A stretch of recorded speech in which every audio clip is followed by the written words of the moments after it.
कांग्रेस नेता राहुल गांधी केंद्रीय रक्षा समिति के एक सदस्य हैं और बीते दिनों रक्षा समिति ने ये तय किया कि आने वाली 23 जनवरी को रक्षा समिति के तमाम सदस्य अयोध्या में श्री राम लला के दर्शन करने के लिए जाएंगे। हालांकि जब राहुल गांधी से श्री राम लला के दर्शन को लेकर पूछने की कोशिश की गई तो उन्होंने किसी भी तरह से जवाब देने से इनकार कर दिया। और इसी के बाद जब कांग्रेस के एक नेता है नाना पटोले, महाराष्ट्र के पूर्व कांग्रेस अध्यक्ष हैं, उनसे पूछा गया तो उन्होंने राहुल गांधी के अयोध्या दौरे को लेकर जो जवाब दिया वो सुनने लायक है।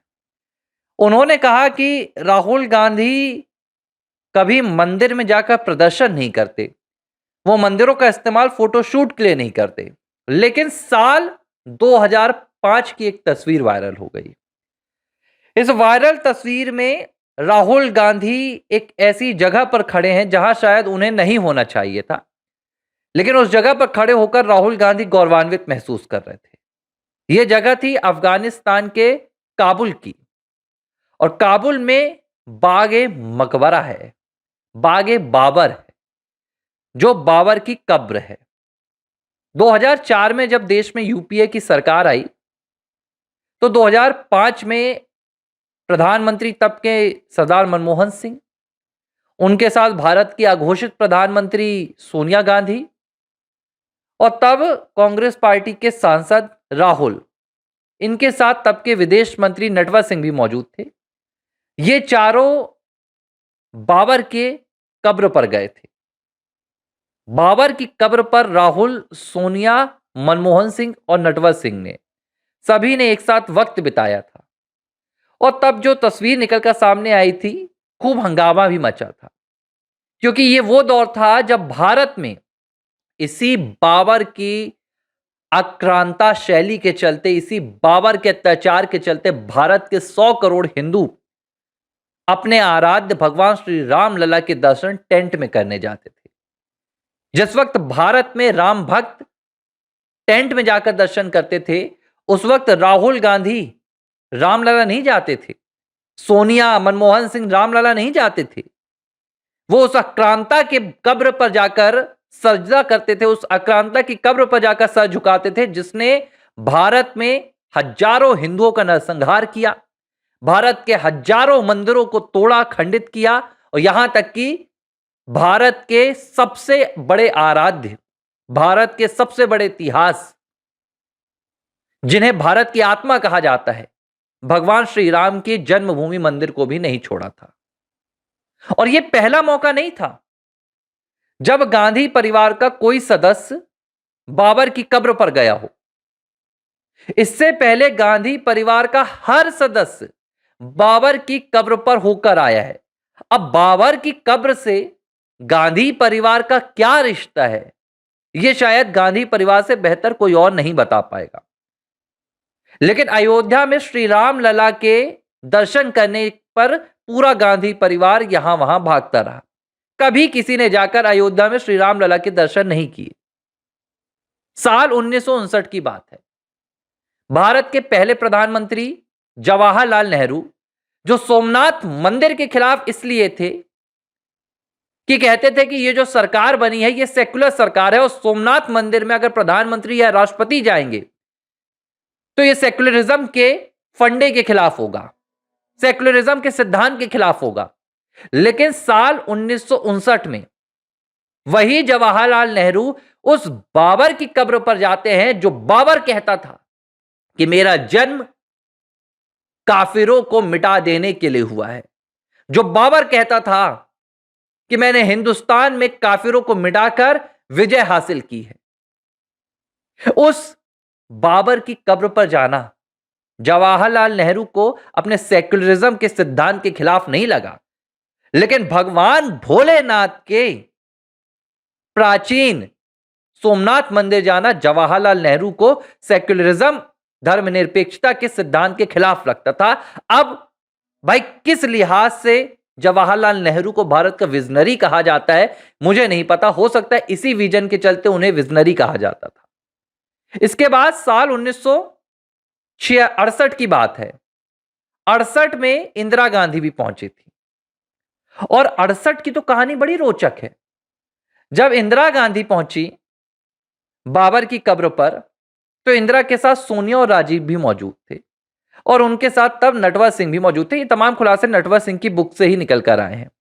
नटवर सिंह कहते हैं कि अफगानिस्तान के दौरे पर जब इंदिरा गांधी थी काबुल में, तो सड़क से काफिला जा रहा था और अचानक एक इमारत को देखकर, जो पुरानी इमारत थी, इंदिरा गांधी ने कहा कि यहां पर क्या है।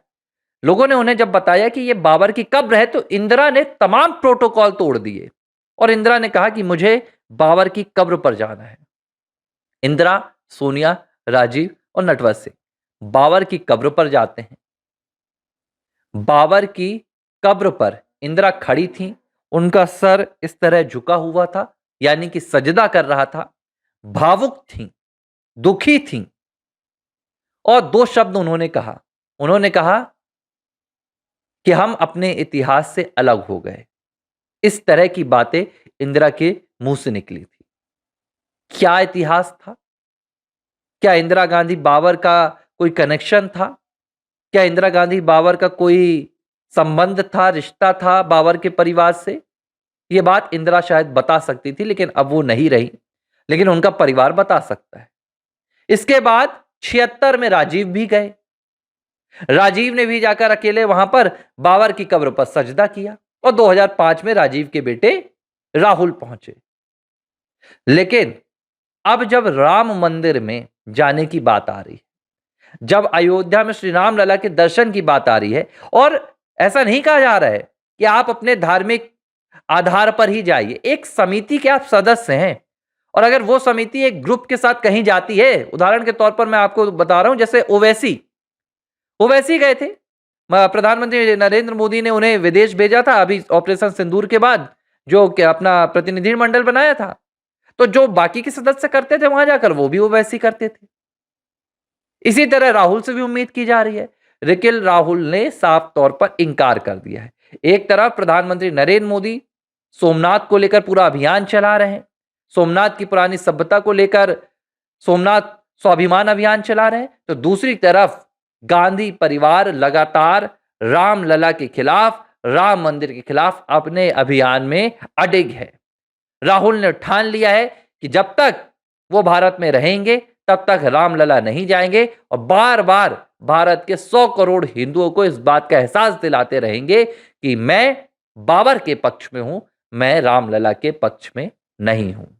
आज जब सोमनाथ स्वाभिमान का ये पूरा अभियान चल रहा है, ऐसे मौके पर राहुल गांधी का रक्षा समिति के साथ रामलला अयोध्या मंदिर दर्शन न करने जाने का ये फैसला एक बार फिर से विवादों में आ गया और लोगों ने सवाल पूछना शुरू कर दिए हैं कि आखिर राहुल गांधी अपना आदर्श किसे मानते हैं। क्योंकि देखिए, एक बात तो स्वीकार करनी होगी, आप किसी भी धर्म के हों, अगर आप भारत को अपना मानते हैं, भारत के इतिहास को अपना मानते हैं, तो मर्यादा पुरुषोत्तम भगवान श्री राम आपके आदर्श होने चाहिए। उनसे सर्वश्रेष्ठ आपको आदर्श बनाने के लिए दूसरा उदाहरण भारत भूमि में नहीं मिलेगा। लेकिन अगर राहुल भगवान श्री राम का बहिष्कार करते हैं और बाबर की कब्र पर जाकर सजदा करते हैं, तो राहुल की मानसिकता क्या बाबर नुमा मानसिकता है, गैर हिंदुओं के खिलाफ मानसिकता है, काफिरों वाली मानसिकता है?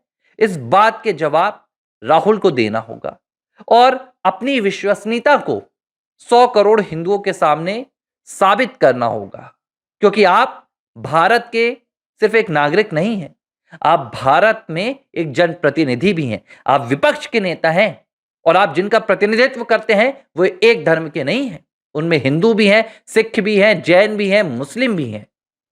तो राहुल को अपना स्टैंड अप क्लियर करना होगा कि राम मंदिर का बहिष्कार क्या सिर्फ अयोध्या का बहिष्कार है, राम मंदिर का बहिष्कार है, या मर्यादा पुरुषोत्तम भगवान श्री राम का भी बहिष्कार है। एबीसी हिंदी न्यूज, आज ही जुड़िए हर खबर के साथ